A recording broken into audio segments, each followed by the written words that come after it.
Kenzie over here is very nervous about new people being in her home. And I'm going to give you a demonstration of how she reacts when people stand up. And I'm going to show you how we can develop a conditioned emotional response, or CER, to stop her from reacting that way. So I want to wait. I've kind of been taking a lot of time to build up trust, and this is going to kind of damage it a little bit, but it's okay.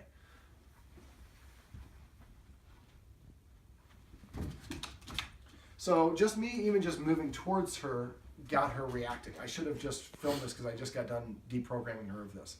So what we want to do to develop a condition, every time I get up, this is what I got. So I moved a little bit faster that way to provoke that response. So now I'm going to wait for her to settle down and come back here. Now, to create a conditional emotional response, what we want to do is deliver a positive reinforcer before something happens, and then have something happen afterwards. Now, me standing up is too much for her. So what I'm going to do over here is I'm going to give her a treat, and I'm just going to kind of lean forward a little bit. No barking. Give her a treat. Stand up a little bit more.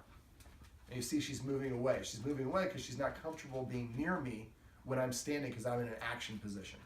I'm not telling her to do anything here. Oops. Let me get that one here for you. So I give her the treat, and when I'm moving very slowly. And that I didn't even go all the way up. Now before she was running away each time, but we've been practicing this a little bit. So I'm going to give her another one. So we have a little bit. So if she does chortle like that, which is what I like to call it, when she does that, then that means that I moved a little bit too far, too fast. So again, give her another one. And I'll repeat that same step. Or I would go one step below the step that I just did and keep practicing that step until you don't get the chortle like we just got there. So I'm going to do it again. So now I can stand up all the way without any barking or reacting.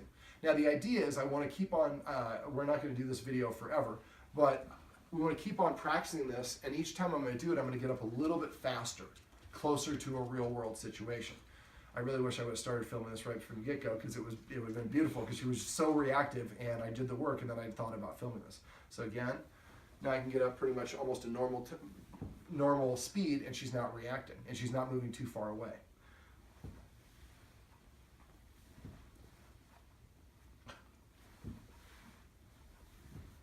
And now she's not moving away at all.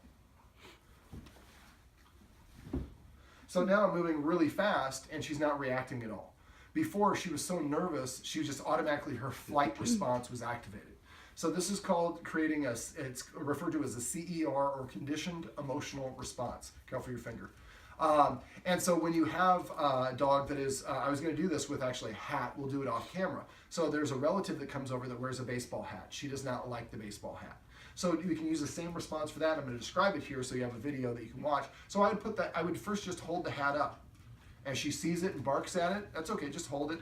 Maybe if she barks at it, she's really reactive, I might just put it on the floor and let her get comfortable with it, with being static. Then eventually when I pick it up, as soon as she looks at it, I would have a clicker, I would click as soon as she looked at it to indicate that looking at it is what I wanted. Then immediately after that, I'd give her a treat. Then I would hold it over here. When she looks at it here, click, treat. Click, treat. So you keep on doing it. At first, just when she looks at it, here's the click as soon as she looks, and then she gets a treat. Then after a while, what we can do is we can actually hold it up here, and she comes over and sniffs it or touches it with her lip. We click it. So now she makes contact with it, and we click and give her a treat. And then eventually we keep on, the next step would be maybe have people in the house that she's comfortable with put it on. As soon as she looks at us with what's wearing it, we click and give her a treat. So now we're just teaching her every time the hat comes out, you're going to get some of the tastiest treats you've ever had. And after enough repetition and nothing bad happens, dogs has conditioned an emotional response that I like hats. I like baseball hats. Can we get a baseball team to come in here, because I get the best treats of all time when a hat appears. You can use this if your dog doesn't like the collar, doesn't like having booties put on during the winter time. Anything that they're reactive to. I actually did this with I have some nieces and nephews. I bought them a BB-8 droid remote control deal for the holidays, and I'm conditioning my dogs not to be reactive to it by doing a similar approach to this. So this is how you can create a conditioned emotional response and stop your dog from reacting to objects and things that it normally does not like.